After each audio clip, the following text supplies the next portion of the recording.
Hello everyone and welcome back to my daily 3D modeling challenge where today I am making this alarm clock. As always, go ahead and leave a comment if you have a challenge for me. But other than that, time will start now. So for today's render, I've been having this idea that I want to expand from just, making the object and then the scene to I want to start making more dynamic scenes. So I'm going to begin by just sort of blocking some stuff out and showing what I mean by that. So, all right, I'll begin with a plane and I'll expand it. And then this is just going to be a quick wall. And that sounds good. So I'll hone in, no, not hone in, that's a silly word. Camera to view, and I'll slide it over here. And what I'm doing right now is a technique called gray boxing. So I'm just going to quickly block out my scene, the idea I have in my head. And so I can explain it in a minute. So I'll just go ahead and do that in silence.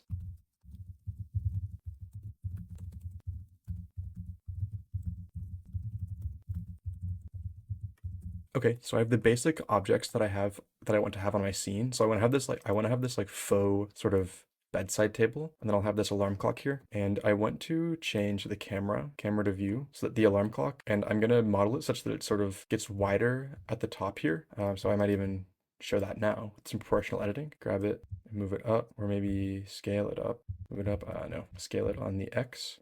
Move it along the Z, whatever. But so it's going to be a bit bigger, and I might even use a trick of perspective for this, and I'll go into the camera settings. Maybe we can change the field of view to make it a more like fisheye effect, or the focal length, I mean. Type perspective, panoramic, no, perspective, lens unit millimeters, so maybe it needs to be a farther field, yeah, a focal length like this. And so I'll have the alarm clock sort of jumping up off of the table and then sort of springing into the scene, and there'll be very visibly like ringing a bell right there. So with that out of the way, I guess let's get to modeling, and I'll expand this out just a bit more, or even this should just be a wall, shouldn't it? So I'll delete these front vertices, grab these in the back, move those downwards, and I'll also scale it out along the X just so it's, sort of all you can see there. So I guess let's get to modeling this alarm clock. So we'll start off here, and I'll do it very simply, where I'll just do like inside a face, extrude it in along the Y there, and then we'll make it a, what's it called? We'll add a bevel modifier. We'll bump down the amount just a bit. There we go, but I'll increase the segments so it's very round. And then we'll do object shade smooth here. And that's pretty much it for the base. I'll also, maybe it could be worth it to go into vert mode, delete faces, and then what is it? Control click, control click, control click. I just want to select this edge loop, and then I want to fill it with grid fill so that it can more easily be, what's it called?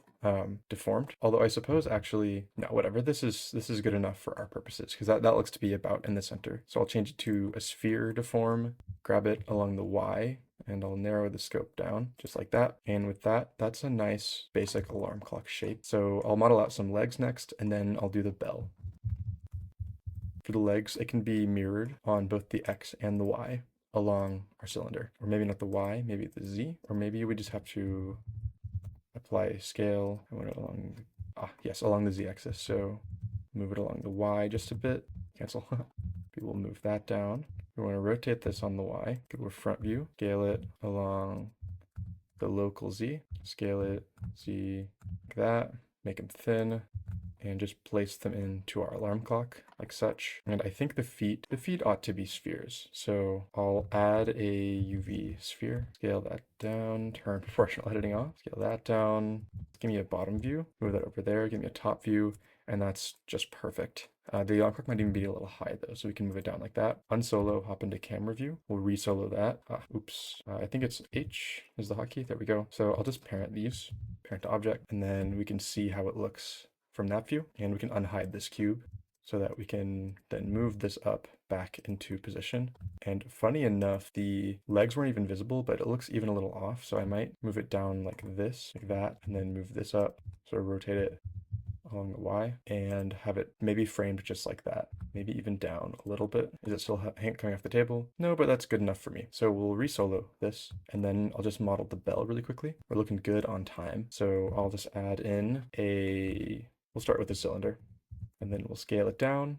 And then just like the legs, these can be mirrored along the cylinder. So we'll just do that, and I'll reset the rotation except along the X where I do want it to be 90 degrees, and just start up there. So we'll do a front view, rotate them out, they're, you know, approximately in like that. On the top view, these should be in the middle. Move those along the local Z a bit. Edit mode, where we'll take these and we'll extrude it, scale it, extrude it along the local Z, scale it. Oh, that's not the right number of vertices. There we go. I gotta back up a few layers. Control Z, Control Z. All right, there we go. Okay, extrude, scale to about the diameter that we want. Extrude up. All right, that looks perfect. And then how does a bevel work on a cylinder? Oh, wonderfully. So I'll just add in a bunch of subdivisions like that. We're not really suffering for polygons at the moment. And why don't we solo this for just one moment so that I can grab these faces, do an inset, and extrude these upwards, just so we have a bit of that like cavity effect that you get because it's a bell. And I don't want to ruin the illusion, you know? So we'll just move it up a bit so that if you can see any of it at all from the camera view, which you can see a bit, it looks like. I don't want it to be a big issue. Last but not least, I'll add in a hammer. So we'll do, oh, this will be another cylinder, or no, it can be a cube. And I'll just Control P to object. Looks good. Okay, scale it down, move it up. And this one we'll just do with no hiding anything because I think I can just get it done very easily. Scale along the Z like that, scale on everything but the Z, move it up, move it down there so it'll rotate along that origin. And then I'll scale this up, I'll extrude both of these out.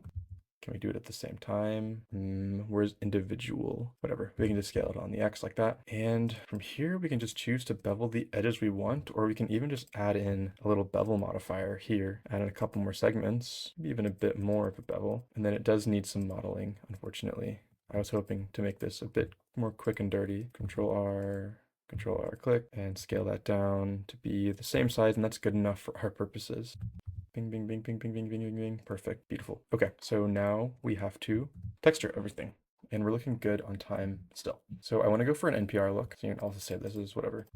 Alarm clock dot blend. I'm no longer using one singular file because it's leading to just a mess of names and materials, and it's just bleh, whatever. Oh, and we want to have all these shade smooth. Shade smooth, U2, object, shade smooth. All right, so hop into shading, and I'll start off with the bells, which I want to make out of brass. So I'll give them, all of them, just the basic cell shaded setup that I've made in the earlier episodes of my daily challenge, where it's a separate color, color, another one of those, a combine color, put it there, and a color ramp, put it there. Okay, so we have that. We have HSV, the value in there, and we need shaded RGB. Okay, so separate color, color ramp. Now we plug the color from the color ramp into another separate color, HSV, combine color, HSV, combine the value from the color ramp and the original saturation and hue. Throw that onto the surface, make it a constant interpolation, change the gray to something more reasonable, maybe a little bit darker, a little bit like that. And for brass, we just want to make it yellow, maybe even a richer, darker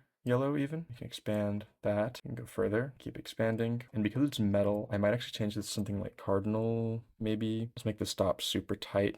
No, cardinal's what I meant. No, maybe linear. No, it's still too soft, so I'll leave it constant and then just add another gray stop, but I'll make it more gentle. There we go. I like that. So I'll call this actually base cell, and then I'll do a similar thing. These will be made of the same. Actually, all of these will be whatever. This will just be brass. This is just going to have brass accents, and that's fine. Brass. You should also be brass. Bam, easy. Now, this is slightly more complicated because we need, we'll call this the casing, and we'll just make it black. Or actually, why don't we start with brass, duplicate it, call it the casing, and it needs to be black, but the way I'll accomplish that is instead of making it black, I'll use a trick of light where I make it white, and I just use the color ramp, color stops here, to make it darker. So it'll be black. Oops, this will be black. And then you'll be like a lighter gray, and maybe not black. Maybe it should be a little bit, a little bit available. And then I'll have just a sliver of white in there to emphasize the sheen. And that seems about good to me. Other than that, maybe I'll add a bit of noise and bump to this, what's it called? To this normal, to this diffuse. And to be honest, I'm not even sure how this impacts the cell shader, but we will see. Okay, that's a bit too much. So we'll crank the strength way down and also the scale way up or way down. Oh, that looks much better. I'll do the same thing for the brass. So I'll do a noise. Oh, noise texture, bump, because I want to add just a little bit of variation to add just that, the touch of naturalism to our renders. We'll turn that down, turn the scale way down. There we go. And now it's just got a little bit of a warble to it. That looks nice, doesn't it? Okay, we need one more material here, and I'm guessing you know where this is going. This is going to be the clock face. So clock face. We're still good on time. We got to move quick, focus in. And I want to apply this to give me face select all of our front faces, front view, solo. And we'll grab all of these. And I will say the one downside of having this grid is that it's going to be a bit harder to make our texture align how we want it. But I think if we use a project from view, it'll be fine. So I have to hop into a browser and find a clock face, and this where is one that's got the handles on it already, because that's pretty much, oh no, I guess I'll have to model the handles. So this is good enough. Save image in Patrick Blender / clockface.png. Perfect. So I think it's Control T in here. Now we can open clock face, go to UV editing, and actually on shading, no, whatever. You can just select these. And it looks like it is in the shape of a circle on our UVs, so we are indeed saved, but that could have been a bit troublesome for us. Textured view, move it to the center, scale it up. It's actually a bit distorted. I'm wondering what that's about. I think there's something like UV project from view, like that maybe. Okay, that's how we want it. All right. So we'll just finesse this around a bit. And the last thing I'll model, and for that material, I don't want any shiny reflections, so I'll just crank the roughness up. And the last thing I guess we need that I completely forgot about is the clock, the arms of the clock. So I'll do this quick and dirty, plain GZ, rotate it 90 degrees, move it out, and we'll move it on the X, scale along the Z. Now hop into vertex mode where we can extrude, scale, extrude on the X, and we can just merge it at the center. That's good enough for me. Might have to add a solidify modifier to it just to add a bit of thickness to it there. Yeah, that seems fine.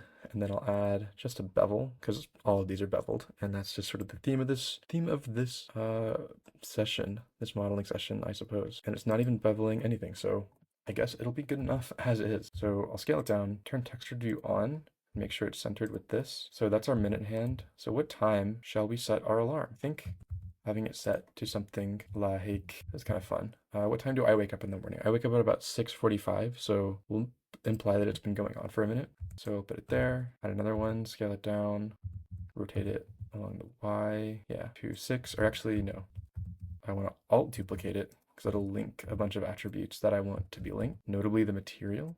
So just like that, hop into render, hop into shading, make a new material for those, or maybe we can apply the casing material and just go from there on solo. Principled, but we can even just make it a diffuse. Bam, don't even have to bother with making it toon shaded because it would get a nice thick outline anyways. And actually, you know what, on this modifier, make it thicker, even thickness. Ah, that's perfect. U2, nice and thick, even thickness, and that's perfect. I think the fact that they are so fat also helps sell, you know, the exaggerated look, and I might even make it more so. So maybe even like 5mm, and view, camera to view, camera shot, and that's too exaggerated. So we'll increase the field of view, zoom out, increase, let's go back to like 12, 13. Maybe the emphasis is on the bells, like that. And real quick, we can borrow just the brass, or actually for this guy we borrow the brass, copy it, call it wood, and then on the top, oops, let's do that because I like this, I like that framing. We'll just make it a brown color. Dart maybe needs to be wider. Maybe we need to increase the scale. Maybe if we put it in rendered view. To this point light, we add some real lights, an area light, so this can be whatever. I need to learn my lighting a bit, to be honest. So I'll just do a front light here. Okay, maybe I'll make the size a bit bigger to make the shadows a bit softer there. And then I'll add in, how about we add another area light. So this is a very warm scene, so I'll add in a light coming in from the side here, or coming in from a bit from the back to complement that. Push it down there, make it like 200. That's too strong, make it like 100. How's it look from the camera? Move it down, make it a bit less pronounced, but still pronounced. And then last but not least, we'll add in just a pop of blue. No, I don't know if I like that. Maybe have it a very, very subtle effect. And for the wall, why don't we make it, I don't know, a new, or no, I keep doing that. We can copy the brass and instead of yellow like that, what's a good color with a lot of contrast against that yellow? We duplicate it. Maybe we make it a blue wall, bright blue wall. Yeah, that's good. And then I'll add in a bunch more scale, a bunch more strength. Oh yeah, we want to increase the strength and decrease the scale. And this needs coordinate system, it looks like. So I'll give it a UV coordinate system, and that should do the trick. No, how about an object coordinate system? I might even say origin, or no, that looks fine. Turn the strength down, turn the scale way down. It's too detailed for the cartoony effect that I want. So turn the scale down to like 0.1, maybe 0.5, 0.7, maybe even like 3. And then scale on the Z, yeah, that can be adjusted to like 0.2. Change the detail maybe, sort of feather it on the edges. All right, I like this. Now I do want to do some manual adjustments with our camera. I'm not liking how it has some sort of weird angles going on there. And then it should have the same, what's it called? Which location am I thinking of? Let's go to layout. Oh, there we go. The same Y location. So item, maybe we make it 0. Oh, the same X location. Maybe we make that 0. Checking how it looks. All right, it's much better centered. Shading. Okay, we're a little under 2 minutes left. So looking at our shot, why don't we add Shift A, line art. We'll just add it to the whole scene. We'll say render image. And we'll wait just a moment, and bam. Now, one thing immediately that sticks out to me is this wall doesn't match. So I'll close this, hop into the wall, and turn the detail down to like 1 again. Maybe 2, maybe 3. And then for this wood, it might be worth it to scale it along, oh, that's the location. To scale it along what axis? The Y, to maybe try to get some like a wood grain effect almost. A little bit of that going on. Turn the scale down, turn the detail down a bit. All right, as long as it's just a bit less feathered than the background wall. And then also these brass lights are too, I want to say overexposed almost. So maybe turn this down to like 250 or something. How does that impact? Maybe to like 200? No, whatever. I'll leave it at like 500. I think it looks good. I think it's probably obvious that these are 3D objects, but that sort of remains to be seen. We can rotate this on the y-axis. And with that, we are pretty much at time. So I guess with that, thank you for watching my daily 3D modeling challenge. This has been Patrick. Leave a like if you liked it. Leave a comment if you have another challenge for me. And with that, thanks for watching. Bye.